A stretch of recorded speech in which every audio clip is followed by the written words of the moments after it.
story, as we all know. In the winter of 1915 to 16, early aircraft began to use the open farmlands between Minster and Manston as a site for emergency landings. Yesterday, 75 years ago, saw the Battle of Britain, known as the Hardest Day. 70 years ago, two cruel dictators were defeated, one in Europe and the other in the Far East. This resulted in democracy and independence being restored for all of us to enjoy. Barnes-Wallis even enjoyed the base to test his bouncing bomb on the coast nearby at Reculver prior to the Dam Busters raid. The beauty of history is that we learn from the past, we put things right in the present and make it better for the future. If you let something go, you never get it back.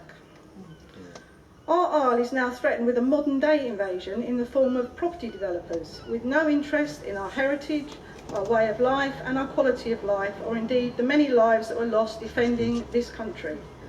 Their only interest is the growth of their balance sheets and individual bank balance with no regard to local opinion. Do not be fooled by this argument for this application for the change of use from a hangar to an industrial unit.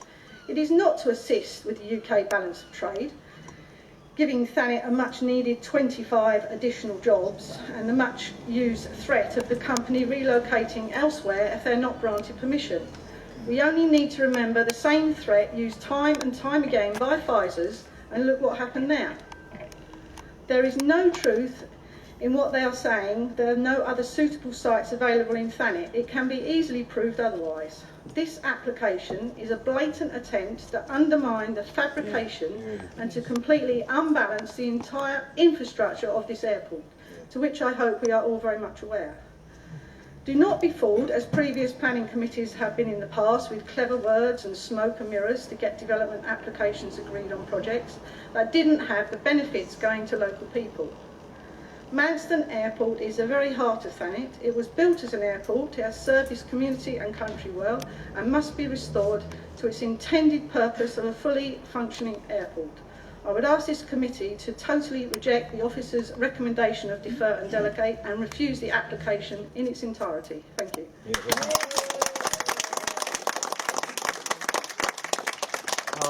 Bravo.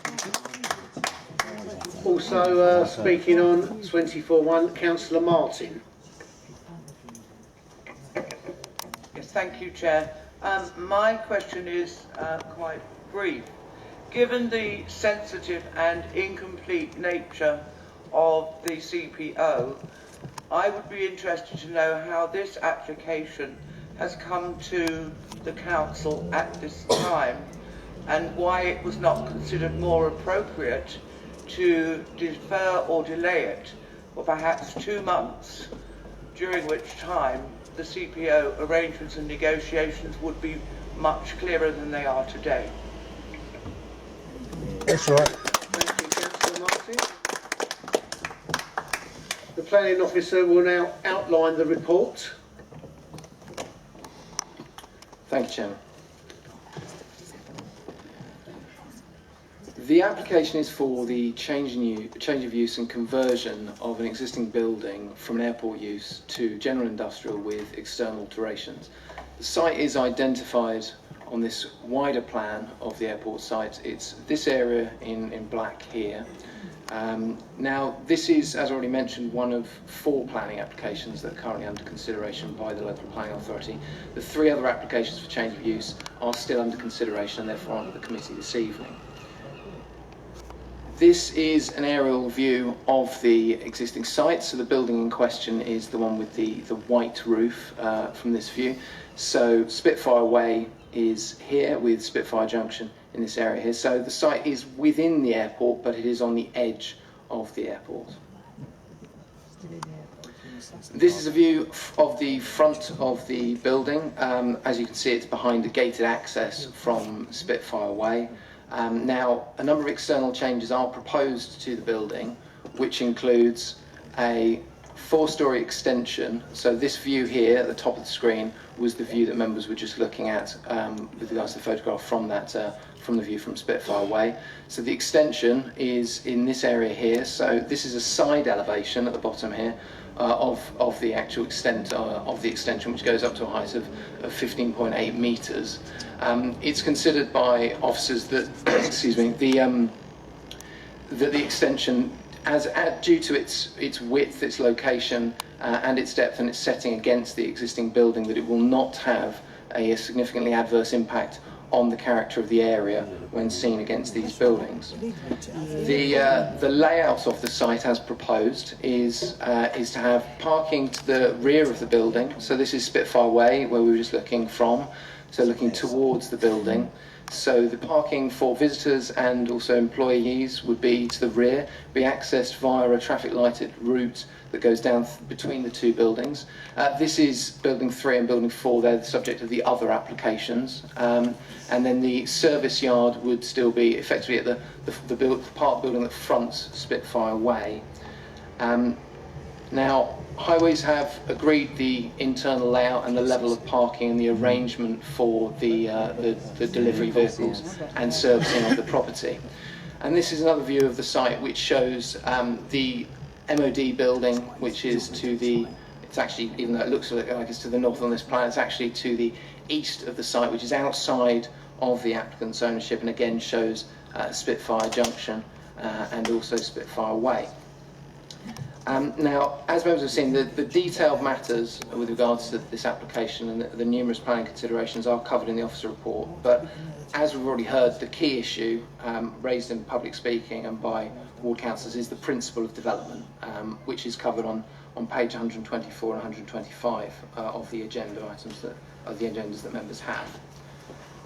Now, on the one hand, as we've heard, the site is allocated under policy EC4, and the development that's being proposed doesn't require access to the runway or use of the airport, and therefore the development would be contrary to this policy. Also, the use of this building would clearly take out of the use of any future airport use, and therefore it may result in the need for a replacement building for an operating airport for cargo handling, which is what this building was used for. On the other hand, it's the council's opinion it's the officer's opinion that the applicant has clearly demonstrated that there's a need for an industrial unit of this size for an existing Thanet business to expand into.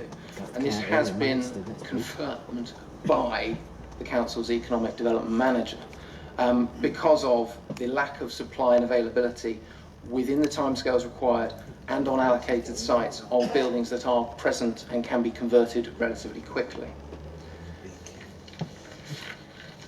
As the conclusion, which has already been cited, says, this is a finely balanced case and it is a very difficult judgment to be made.